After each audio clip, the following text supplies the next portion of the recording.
Helicopter, booster, all at the top and half engines like to a clean, bright and shiny. They love being washed down and having the blast polish until it gleams. James was in the workshop. When he paid the tape, it was inside himself with joy. James thought being repainted and said that he looked splendid. He looked when painted and polished and upon hour. Then with new paint shining, brass twinkling, and blacking black, James returns to Tidmouth Sheds. Aren't I a beautiful red? Beautiful red? He asked the others. No wonder Sir Topham Hatt thinks I'm special. But Percy was worried. He wasn't being repainted. And he wasn't red. Does this mean Sir Topham Hatt doesn't think I'm special? He asked. Looking splendid, not the same as being really useful, said Thomas. Yeah, said Brewster. But best of all is being really useful and looking splendid like me, said James cheerfully. Me too, said Wilson. Before Thomas could say anything else, Wilson and James closed their eyes and fell happily to sleep. The next morning, all the engines were very busy.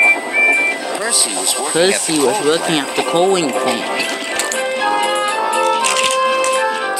Thomas and Emily were taking passengers up and down the branch line. Gordon, Coco, and Connor took the express. Choo-choo, said Connor. Choo-choo, said Coco and Gordon. Monday, Sir Topham Hatt came for Wilson to join Percy at the coal plant at once. Join Percy and Brewster at the coal plant. The cars must reach Brendam Docks before the boat sails. So no dilly-dallying, he said. He said. Yes, sir, said James. Yes, sir, and he set off at once. And Wilson, and they set off at once. But James and Wilson didn't go to the coal plant. He decided to go by the canal instead. Then he could see himself in the water, yard after yard after yard. Yard after Magnificent. James had forgotten what Sir Topham Hatt had said. At the coal yard, Percy was working as hard as he could. He was falling behind. The line of coal cars was getting longer and the yard manager was getting crosser and crosser. Where could James and Wilson be? James was still enjoying himself. There was no one to share their fun. So they headed for Wellsworth Station. But as Wilson and James pulled into the station, and Gordon was pulling out, the passengers are gone. Bother, said Wilson and James. They were disappointed, and they left the station. James headed straight for the branch lines. James and Wilson saw Thomas. Look at me, he puffed. Don't I look fine? You should be at work, called Thomas. Yeah, work, said Thomas. But James didn't listen to Thomas. James was enjoying being James. James and Wilson.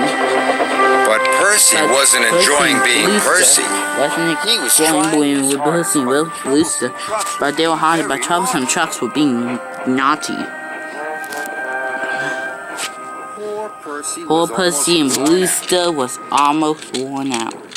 What will happen to the order now? Cried the yard manager.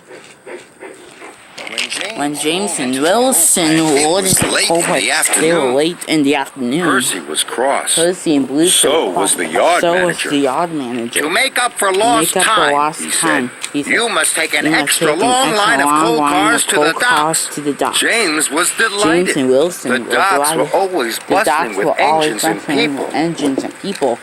It's the place to be seen, they said. The troublesome trucks are being very naughty, warned Percy. But James still wasn't listening. James puffed along, looking forward to being seen. But the troublesome trucks were naughtier than ever. They rocked and rolled and crashed and bashed. James's face was soon covered in soot. Wilson's coat was covered in soot. Going downhill, the troublesome trucks wiggled and giggled. Giggled and giggled. James had to put his brakes on with a joke. Cole tumbled out of the troublesome truck, landing on James. James was crossed, and then the troublesome truck was obviously more coal. Now James, and might be some here sturdy as he has ever been. But on his way to the docks, he kept asking his friends, Choo-Choo to Emily. He passed Emily. Choo-Choo and Diesel and Splatter and Thomas. Thomas flapped the only red thing left on James and Wilson were their faces. James and Wilson popped into Brandon Dock. They hoped no one would see them. But Gordon was at the docks with the express. He could not believe his eyes. He thought James and Wilson were the grumpiest, disgusting engines they had ever seen.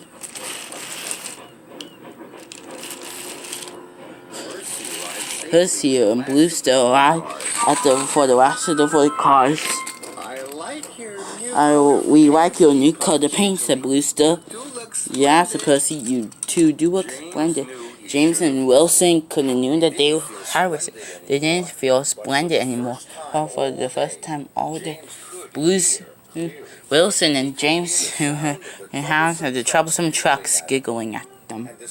And despite feeling foolish, even James and Wilson have been smiling.